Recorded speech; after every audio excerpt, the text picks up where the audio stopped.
How to tie two lines part million. How to master the surgeon's knot in 1 minute. To start, have the leader and main line running parallel together.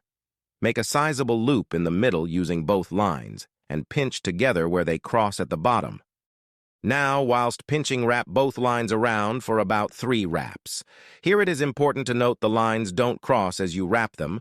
Always keep your knots neat as it will allow for minimal errors when tightening at the end. On the final wrap, continue the lines away from the loop. Pull firmly on both ends, remembering to moisten your knot as it gets smaller. And there you have it, the perfect surgeon's knot. This knot is one of the simplest yet strongest way to tie a leader to a main line. Remember, practice makes perfect, so save this video so you can refer back to it. Leave a comment and let us know what you think about these landscape-style videos. Check out our page for more knot tutorials and fishing tips and tricks. And as always, follow